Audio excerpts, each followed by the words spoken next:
안녕하십니까. 여러분과 함께 성장해가는 채널 성공학 개론입니다. K조선 빅3는 지난 봄 최고점을 찍은 이후 내리막길을 걸어왔습니다.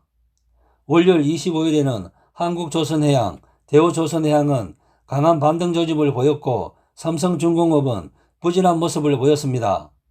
그러나 오늘 27일은 전체 주식시장이 하락세를 보이고 있는 가운데 삼성중공업이 8%대 상승세를 보이며 그동안 부진을 만회하고 있습니다. 일주일 동안 3조 원의 수주 랠리를 보인 삼성중공업이 그동안 수주 실적이 무색할 만큼 주가 약세를 보여왔는데 그 이유를 살펴보겠습니다. 삼성중공업의 주가가 약세를 보였던 배경에는 최근 조선업종의 약세 국면에서 주가가 덜 하락한 영향으로 보입니다.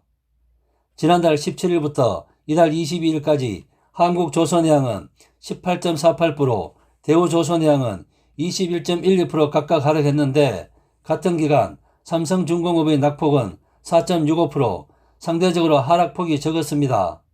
그리고 오를 때도 덜 올랐습니다.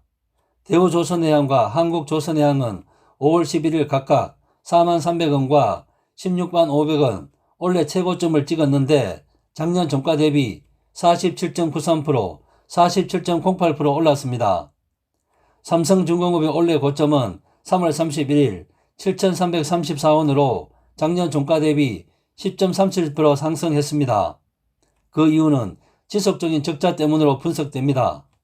삼성중공업은 2015년부터 작년까지 6년 연속 영업적자를 기록했고 올해 상반기에도 1조 원에 육박하는 적자를 기록했습니다.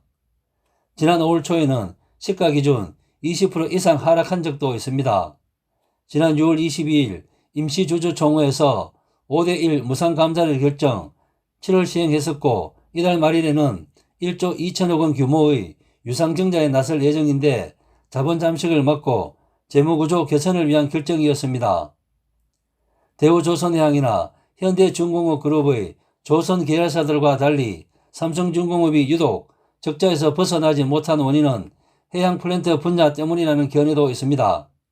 삼성중공업은 조선 빅3 중에서도 드릴십 분야에 특히 강점을 가지고 있고 드릴십은 해저 유전을 탐사하는 데 쓰이는 장비입니다. 그래서 유가가 낮으면 해저 유전 개발에 나서기 힘드니까 수요가 부족해지게 됩니다.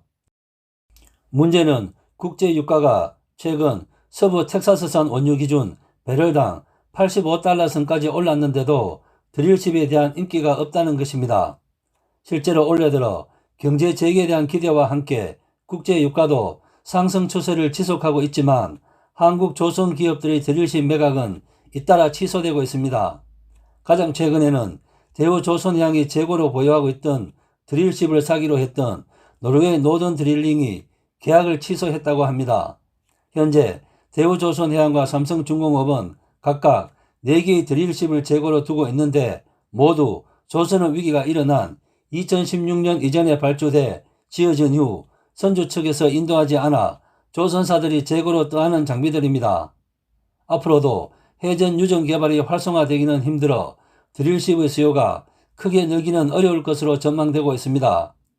한영수 삼성증권연구원은 2014년 이후 유가 변동성 확대는 신규 유전 개발에 대한 투자 위축을 야기했다며 환경규제 강화 가능성도 신규 유전 개발 투자에 영향을 준다라고 말했습니다. 이어 해양 구조물 중에서도 드릴십은 신규 유전의 탐사와 개발이 완료된 후 또 다른 프로젝트에 투입할 수 있다며 일종의 재사용 가능성이 존재한다라고 덧붙였습니다. 흑자 전환의 관건인 가운데 삼성중공업은 3분기 연결기준 영업손실이 510억 원으로 추정되고 4분기에도 542억 원의 영업손실이 예상돼 적자를 이어갈 것이라는 관측이 우세합니다. 삼성중공업이 유상증자를 진행하며 재무구조 개선에 나서고 있고 최근 수주 낭부를 쏟아내고 있지만 증권가에서는 밸류에이션 매력과 적자 상황이 지속되고 있는 상황 등을 고려하면 시간이 더 필요할 것으로 보는 시각도 있습니다. 이번 시간에는 삼성중공업이 조단위 수주 잭팟을 연달아 터뜨리며 올해는 유례없는 실적이 기대되는 가운데도 그동안 주가가 저조한 이유를 살펴보았습니다. 이상 마치겠습니다. 감사합니다.